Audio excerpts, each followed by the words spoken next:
Right now, we've got Tucker Carlson. By the way, Susan Paricchio of the Washington Examiner in for a vacationing Brian Wilson. And joining us now, Tucker Carlson from the Daily Caller. Good morning, Tucker. Well, good morning. Always good to have you here. And by the way, I just quickly want to say, love watching you on the weekends there, hosting Fox and Friends Weekend. You look like you're having the time of your life. I actually really enjoy it. I never thought I would like, cooking segments and fitness and all that, like morning show fare, but I really like it. All right, if they have you doing much shallower than I realized. If they get you doing Pilates, that's it. I'm out. That's the end of it. I'm not quite sure what Pilates is. I thought it was pilates until fairly recently. Right. But I'd try it. I'd do anything. I don't care. I think, and we have a dog segment every weekend. Well, there's nothing wrong with that. No issues with dogs. All right. Well, listen. Just half an hour ago, we had Joe DeGenova on, and he cited. I heard. Well, I'm sure. Yeah, he had a lot to say. One of the things he said was he cited your story in the Daily Caller about the Gibson guitar raids. I remember this story from a couple of years ago, but it is interesting to now put it in context of the IRS scandal. What have you guys been able to bring to light here? Well, just that, Gibson has been at odds with the Obama administration for quite some time. This is not a news story, really. But that, Gibson officials have given quite a bit of money to Republicans. They have had this fight over rare woods that apparently they have imported illegally, and now they've been raided. And so, look, here's the thing. In the wake of the IRS scandal, all interactions like this between government and citizens are suspects because there's a political cast to them, a tinge.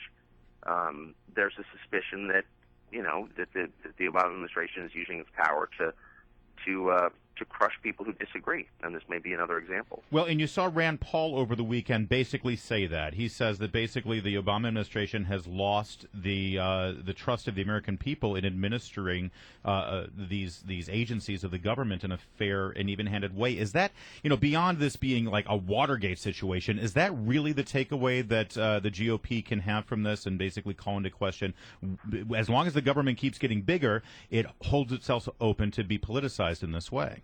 Well, look, big government means, by definition, scandal-ridden government. Of course, any big institution, any big bureaucracy, and that goes for, a big businesses and especially a government, is just inevitably going to find itself in the middle of scandal because people will always use the power that they amass to, get their own agenda in place. So, yeah, I don't think it's just Republicans. By the way, the most shocking fact of all of this is a poll last week I saw by the AP asking people based on political ideology, are you concerned about government overreach? Are you concerned about the federal government trampling on civil liberties?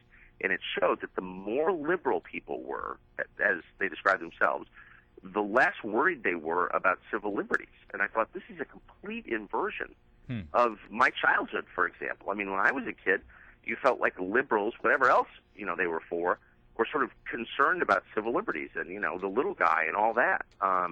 That is no longer the case. It's the right that's concerned. The left is not. Odd. It's because liberals may be more likely to embrace a bigger government, and big government can mean fewer liberties. Well, sure, but you would think, wouldn't you, traditionally, don't you think of the left as being really concerned? Yeah, they're on board with that.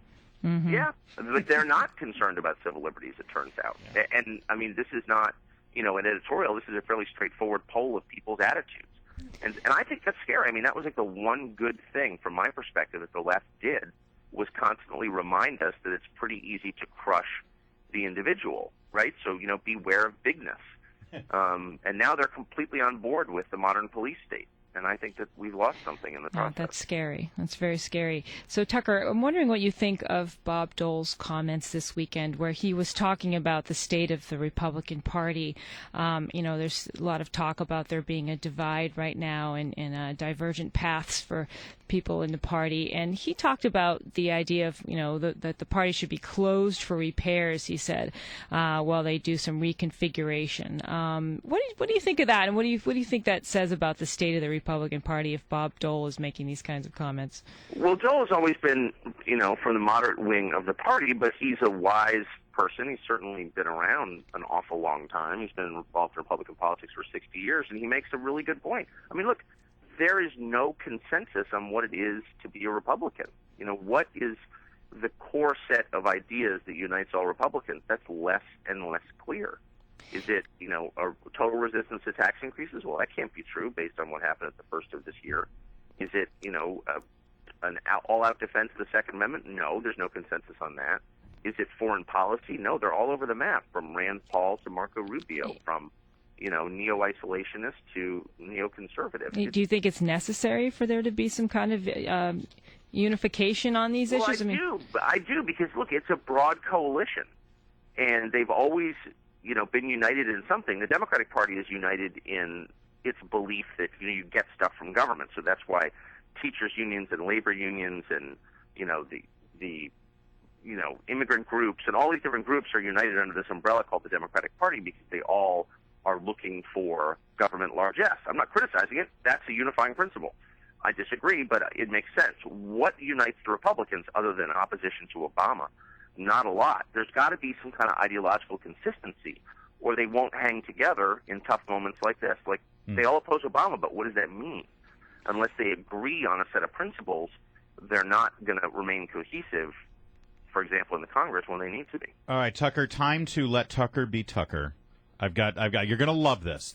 Okay. Apparently, according to The Independent, there's a new movie coming out about Hillary Clinton. It's called Rodham, and it's due to come out in 2016. And get this, they're bouncing around a few names of actresses to play a young Hillary Rodham, and they're saying Scarlett Johansson and Reese Witherspoon. Now, we're going to ask all the great listeners of this show in just a few minutes who they think should play Hillary Clinton. But I'm wondering, when you think young Hillary Clinton, do you automatically think Scarlett Johansson? That's not the first name that pops to mind at all. Who do you think should play that part? I am not, especially this early, going to be. I'm not going to make any aesthetic judgments at all. I will say, it's interesting. The young Hillary is not the one, that we know now. I mean, she's so different. I mean, I was at the newspaper in Arkansas 20 years ago, and even then, it was a completely different Hillary Clinton. How so? Well, I mean, first of all, she was reviled. She was despised. Now she's sort of respected. I mean, your average sort of middle-aged Republican, sort of likes her because she's tough. Then she was seen as totally dishonest, as scheming, as wielding undeserved power, as, remember, she made $100,000 in 3 weeks or something with a $10,000 investment in the futures market in Chicago. You remember that? And it was seen as a scam. Well, she's a brilliant investor. Brilliant investor. But I mean, her public perception is so different now. It'll be interesting. It'll be interesting to see if they, kind of resurrect the Coke bottle glasses dishonest person a lot of people thought they knew. All right, so you're not going to take my bait. There's literally no chance I'm going to do that. My self-preservation instinct kicks in, but thank you, Larry. Well played, Tucker. Tucker Carlson, Daily Caller. Always great to have you. Thanks for joining us.